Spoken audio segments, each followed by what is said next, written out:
नमस्कार मित्रों, मैं उदय वर्मा स्वागत करता हूं आप लोगों का इस छोटे से यूट्यूब चैनल उदय एकेडमी पर। इस वीडियो में हम लोग 20 MCQ पढ़ेंगे, 20 MCQ पढ़ेंगे। देखिए, यह जो हम लोग क्वेश्चन पढ़ेंगे यह सभी NCERT के बुक से हम क्वेश्चन आप लोगों को पढ़ा रहे हैं और इसका थियरी का पार्ट मैं ऑलरेडी चैनल पर अपलोड कर दिया हूं, जाकर देख लीजिएगा आप लोग। उसी जो थियरी वाला पार्ट हम अपलोड किए थे वो वीडियो, उसी में से हम 20 क्वेश्चन आप लोगों को जो है आज यहाँ पर कराएंगे। और देखिए दोस्तों, मैं आप लोगों से बता दूं कि मैं आप लोगों का जो ICT का जो सिलेबस दिया है EMRS के एग्ज़ाम में, उस सिलेबस को ध्यान में रखते हुए NCERT के थ्रू मैं आप लोगों का ICT कवर करा रहा हूं। और देखिए, मैं एक प्रूफ वाला वीडियो आप लोगों को बनाकर इसमें अपलोड किया हूं चैनल पर, जिसमें हम आपको प्रूफ दिए थे लास्ट ईयर जब TGT का एग्जाम हुआ था, उसमें 10 क्वेश्चन में से 7 क्वेश्चन से एकदम NCERT से कॉपी पेस्ट किया गया था। तो NCERT आप लोगों के लिए बहुत ही इंपॉर्टेंट है, इसलिए हम आप लोगों को NCERT से ही ICT कवर करा रहे हैं। देखिए, थियरी का पार्ट हम 3 वीडियो अपलोड कर चुके हैं और देखिए उसी थियरी में से जो हम कल पढ़े हैं, उस थियरी में से हम 20 क्वेश्चन MCQ के फॉर्म में पढ़ेंगे। तो चलिए शुरू करते हैं। देखिए, पहला क्वेश्चन दिया है कि बीट किसे कहते हैं। What is a bit. सबसे छोटी मेमोरी इकाई होती है कि एक किलोबाइट होती है कि एक प्रोसेसर की बस होता है। देखिए दोस्तों, यदि आप लोग कल वाला वीडियो देखे होंगे तो आप लोग हम एक एक लाइन बहुत ही बेहतरीन तरीके से समझाए थे। देखिए, जो बीट होता है यह सबसे छोटी मेमोरी इकाई होती है, यानी कि स्मॉलेस्ट यूनिट ऑफ मेमोरी होती है। और देखिए दोस्तों, जो बीट होता है कंप्यूटर में डाटा की सबसे छोटी इकाई है, जिसका मान देखिए 0 या 1 हो सकता है। इसी को बाइनरी नंबर जो है कहा जाता है। तो आप लोग याद रखिएगा। देखिए दोस्तों, बीट के बाद जो होता है बाइट होता है, बाइट के बाद जो होता है किलोबाइट होता है, तब MB यानी कि मेगाबाइट होता है। अभी हम आप लोग को इसमें समझा देंगे, कुछ क्वेश्चन आ रहा है। तो इसका ऑप्शन नंबर ए जो होगा सही होगा। देखिए, दूसरा क्वेश्चन दिया है कि 1024 बाइट से किसके बराबर होता है। 1024 बाइट से के मतलब किसके बराबर होता है। 1024 बाइट से 1 KB के कि 1 MB के कि 1 GB के 1 TB के। देखिए दोस्तों, जो 1024 बाइट से होता है वह 1 KB के बराबर होता है। तो यहाँ पर देखिए पहले का ऑप्शन नंबर ए जो होगा सही होगा। देखिए, 1 KB में कितना बाइट्स होता है, 1024 जो होते हैं वह बाइट्स होते हैं। आप लोग इसको याद रखिएगा। और देखिए दोस्तों, 1024 जो KB होता है उसमें 1 MB होता है, और 1 GB में 1024 जो होता है MB होता है, और 1024 GB में 1 TB होता है। इसको आप लोग याद रखिएगा। देखिए, यह क्रम भी पूछ सकता है। सबसे छोटा आपका बिट होता है, बिट के बाद देखिए किलोबाइट होता है, तब मेगाबाइट होता है, तब गीगाबाइट होता है, तब टेराबाइट होता है। आगे बढ़ते हैं लोग। देखिए, इसका ऑप्शन नंबर जो होगा दूसरे का ए सही होगा। तीसरा क्वेश्चन देखिए दिया कि रैम किस प्रकार की मेमोरी है, यानी RAM is which types of memory. बताइए, नॉन वोलेटाइल मेमोरी है कि वोलेटाइल है कि स्थायी संग्रह है कि कोई नहीं। देखिए दोस्तों, रैम जो है यह एक वोलेटाइल मेमोरी है। देखिए, रैम जो होता है वोलेटाइल होती है। देखिए, बिजली बंद होने पर डेटा ऑटोमेटिक इसमें से खत्म हो जाती है। कल आपको एकदम पढ़ाए थे। तो यह क्या है, रैम जो होता है देखिए यह वोलेटाइल है। और देखिए, रोम जो होता है वह नॉन वोलेटाइल होता है। रोम क्या होता है, नॉन वोलेटाइल होता है। आप लोग इसको भी याद रखिएगा। चौथा क्वेश्चन देखिए दिया है कि कैश मेमोरी क्यों उपयोगी है। Why is cache use.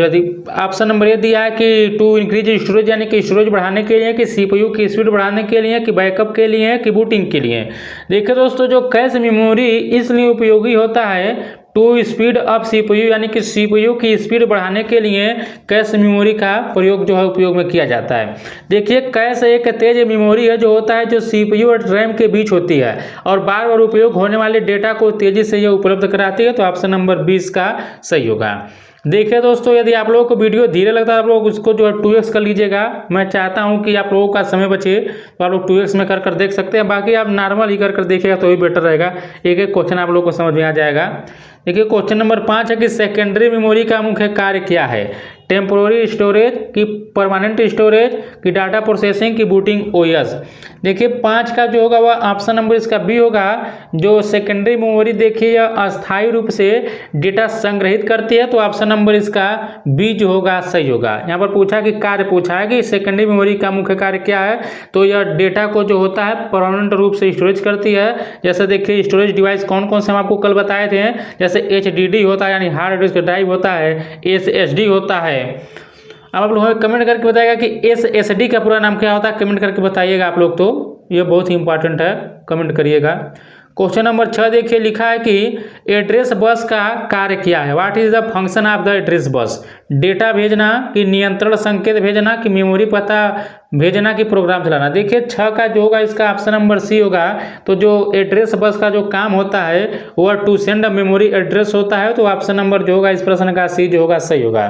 देखिए एड्रेस बस जो होता है यह सीपीयू से मेमोरी तक उस स्थान का पता भेजता है जहां से डेटा पढ़ना या लिखना है। यानी कि address bus carries the memory address from CPU to memory to read or write data. तो ऑप्शन नंबर इसका सी जो होगा सही होगा। क्वेश्चन नंबर देखिए 7 दिया कि डाटा बस किस प्रकार का होता है। बताइए, एक दिशात्मक होता है कि बाई डायरेक्शनल होता है कि मल्टी डायरेक्शनल होता है कि कोई नहीं। देखिए दोस्तों जो डाटा बस होता है यह देखिए एक नहीं, यहाँ पर द्विदिशात्मक होता है, बाई डायरेक्शनल होता है। तो इसका ऑप्शन नंबर जो होगा यह बी जो होगा सही होगा। और देखिए यह डेटा मेमोरी और सीपीयू के बीच दोनों दिशा में जा सके इसलिए क्या होता है, बाई डायरेक्शनल होता है। आप लोग इसको याद रखिएगा। देखो दोस्तों आप लोग ध्यान देते होंगे कि मैं आप लोगों से कभी नहीं कहता हूं कि वीडियो के दौरान कि आप लोग हमारे वीडियो को लाइक करिए, चैनल को शेयर कीजिए, सब्सक्राइब कीजिए, चैनल को वीडियो को शेयर कीजिए। देखिए यदि आप लोगों को कंटेंट अच्छा लगा तो जरूर करिएगा। और ये भी आप लोग जान लीजिएगा कि कंटेंट बनाने में बहुत टाइम लगता है, इसलिए यदि आप लोग सपोर्ट करना चाहते हैं तो लाइक और शेयर करके कर सकते हैं, सब्सक्राइब भी कर बाकी आप लोग की इच्छा है। देखिए क्वेश्चन नंबर 8 दिया कि कंट्रोल बस का कार्य क्या है। डेटा ट्रांसफ़र है कि एड्रेस ट्रांसफ़र है कि नियंत्रण संकेतों का स्थानांतरण है कि मेमोरी स्टोरेज है। देखिए दोस्तों जो कंट्रोल बस जो होता है इसका जो कार्य यही है कि जो कंट्रोल सिग्नल से ट्रांसफ़र होता है, नियंत्रण संकेतों का स्थानांतरण होता है कंट्रोल बस का कार्य। क्वेश्चन नंबर 9 है कि सिस्टम बस किसे कहते हैं। बताइए, व्हाट इज सिस्टम बस। केवल डाटा बस कि केवल एड्रेस बस कि data plus address plus control bus की पीसीआई बस। देखिए 9 का जो होगा ऑप्शन नंबर सी होगा। तो जो यह सिस्टम बस जो होता है, देखिए सिस्टम बस में डेटा होता है, एड्रेस होता है और कंट्रोल बस होता है, तीनों शामिल होता है। तो ऑप्शन नंबर सी इसका सही होगा। देखिए दोस्तों आप लोगों के एमआरएस के एग्जाम में देखिए इसी प्रकार के क्वेश्चंस पूछे जाएंगे। बाकी आप लोगों को बहुत जगह देखे हैं लोग इजी क्वेश्चंस करा रहे हैं जो आप लोगों के एग्जाम में वो पूछबे नहीं करेगा। तो देखिए यह एनसीईआरटी के सब क्वेश्चंस है और आप लोग के एग्जाम में एनसीईआरटी से ही क्वेश्चन बन रहा है। तो आप लोग देख सकते हैं कंटेंट किस प्रकार का दिया जा रहा है। क्वेश्चन नंबर 10 है कि सीपीयू मेमोरी से डेटा पढ़ने के लिए पहले क्या करता है। अंग्रेजी वाले इसको देख सकते हैं कि to read data from memory what does CPU do first. Data bus पर डेटा भेजता है कि एड्रेस बस पर पता भेजता है कि कंट्रोल बस निष्क्रिय करता है कि सेकेंडरी मेमोरी एक्सेस करता है। देखिए 10 का जो होगा ऑप्शन नंबर 20 सही होगा। तो एड्रेस बस पर पता भेजता है। जो सीपीयू मेमोरी से डेटा पढ़ने के लिए क्या करता है पहले, तो वह एड्रेस बस पर क्या करता है, पता भेजता है। तो CPU first sends the address of the memory location on the address bus. Option number 20 का सही होगा। क्वेश्चन नंबर देखिए 11 दिया है कि माइक्रो प्रोसेसर क्या है। देखिए कल हम एक पॉइंट से क्लियर कराते हैं कि माइक्रो प्रोसेसर क्या होता है।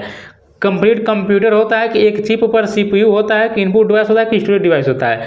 देखिए दोस्तों जो माइक्रो प्रोसेसर होता है वह जो होता है एक चिप पर सीपीयू होता है, यानी सीपीयू आना सिंगल चिप, इसी को क्या कहा जाता है, माइक्रो प्रोसेसर कहा जाता है। देखिए micro processor is a CPU build on a single micro chip. ये भी आप लोग याद रखिएगा, अंग्रेजी में इसको बताएं। क्वेश्चन नंबर 12 दिया कि माइक्रो कंट्रोलर में क्या विशेष होता है। बताइए, केवल सीपीयू होता है कि सीपीयू रैम रोम तीनों एक चिप पर होते हैं कि केवल मेमोरी की केवल इनपुट आउटपुट डिवाइस। देखिए इसका ऑप्शन नंबर 20 सही होगा। तो जो माइक्रो कंट्रोल होता है उसमें जो होता है सीपीयू रैम रोम और साथ हमें देखिए और इनपुट आउटपुट पिंस होते हैं। तो देखिए सभी एक ही चिप पर होते हैं। तो ऑप्शन नंबर इसका जो होगा बी जो होगा सही होगा। सीपीयू रैम रोम और प्लस कुछ इनपुट आउटपुट पिंस होते हैं, वो सब एक ही डिवाइस पर होते हैं। तो ऑप्शन नंबर इसका बी जो होगा सही होगा। क्वेश्चन नंबर देखिए 13 दिया कि वॉशिंग मशीन में कौन उपयोग होता है, माइक्रो प्रोसेसर की माइक्रो कंट्रोलर की सीपीयू की कैश मेमोरी। देखिए दोस्तों ये एकदम प्रैक्टिकली क्वेश्चन सब देखिए यह एनसीईआरटी में दिया गया। अभी यही एग्जाम में आईसीटी में पूछ लेगा तो आप लोग कहेंगे इतना टफ क्वेश्चन कहाँ से बना दिया, कहाँ से बना दिया। देखिए क्वेश्चन एनसीईआरटी से ही बनाएगा और यही सब बनाएगा। पूछ लेगा कि वॉशिंग मशीन में मतलब कौन उपयोग होता है, माइक्रो प्रोसेसर होता है, माइक्रो कंट्रोलर होता है कि यहाँ पर देखिए सीपीयू होता है कि कैश मेमोरी। देखिए 13 का जो होगा ऑप्शन नंबर इसका 20 सही होगा। वॉशिंग मशीन में देखिए विशेष कार्य नियंत्रण के लिए माइक्रो कंट्रोलर का उपयोग किया जाता है। तो ऑप्शन नंबर इसका बी जो होगा सही होगा। क्वेश्चन नंबर देखिए 14 दिया कि वर्ड साइज का क्या अर्थ होता है, बताइए। स्टोरेज क्षमता होता है कि सीपीयू एक बार में जितने बिट्स प्रोसेस करे, कि मेमोरी की गति, की हार्ड डिस्क की स्पीड। देखिए इसका 14 का ऑप्शन नंबर इसका 20 सही होगा। वर्ड साइज वही होता है सीपीयू द्वारा एक समय में संसाधित किए जाने वाले बिट्स की अधिकतम संख्या, यानी कि word size is the maximum number of bits the CPU can process at a time. तो इसका देखिए ऑप्शन नंबर जो होगा B14 का सही होगा। क्वेश्चन नंबर 15 देखिए दिया कि मल्टी कोर प्रोसेसर का लाभ क्या। स्टोरेज बढ़ाना, कि मल्टीपल टास्क पैरेलल, कि डिस्प्ले बेटर, कि बस स्पीड इंक्रीज है, कि इस मतलब बस स्पीड को बढ़ाना। देखिए 15 का ऑप्शन नंबर बी होगा, मल्टीपल टास्क पैरेलल होगा। तो मल्टी कोर सीपीयू एक साथ कई कार्यों को समानांतर कर सकता है, जिससे प्रदर्शन इसका बढ़ता है। तो ऑप्शन नंबर इसका क्या होगा जाएगा, ऑप्शन नंबर इसका 20 सही होगा। और देखिए दोस्तों, जितने भी लोग टीजीटी पीजीटी की तैयारी कर रहे हैं, तो आप लोगों को बता दें कि चैनल के द्वारा जो है टीचिंग एप्टीट्यूड भी कराया जा रहा है, और साथ में एनईपी भी आप लोगों को एकदम कवर करा दिया जाएगा। और देखिए जितने भी लोगों का जो हिंदी इंग्लिश जो है और साथ में रीजनल लैंग्वेज है, उन सभी का मैं वीडियो धीरे धीरे चैनल पर अपलोड करता रहूँगा।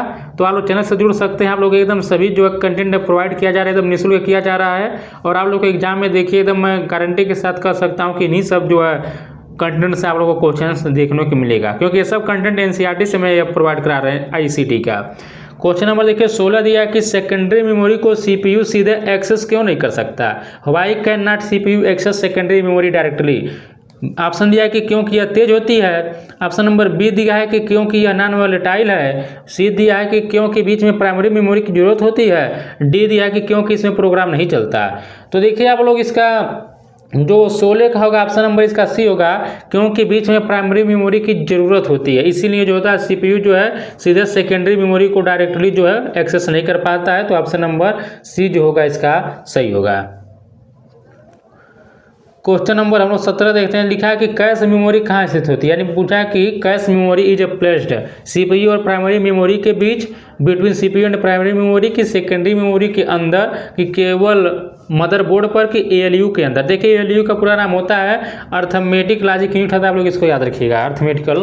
देखिए 17 का ऑप्शन नंबर इसका ये सही होगा। तो जो कैश मेमोरी जो स्थित होती है सीपीयू और प्राइमरी मेमोरी के बीच होती है, तो ऑप्शन नंबर इस प्रश्न का ये जो होगा वह सही होता है। देखिए कैश को सीपीयू और रैम के बीच इसलिए रखा जाता है ताकि सीपीयू को तेज डाटा मिल सके। अगला क्वेश्चन हम लोग देखते हैं। क्वेश्चन नंबर देखिए 18 दिया है कि कंट्रोल बस का नेचर कैसा होता है।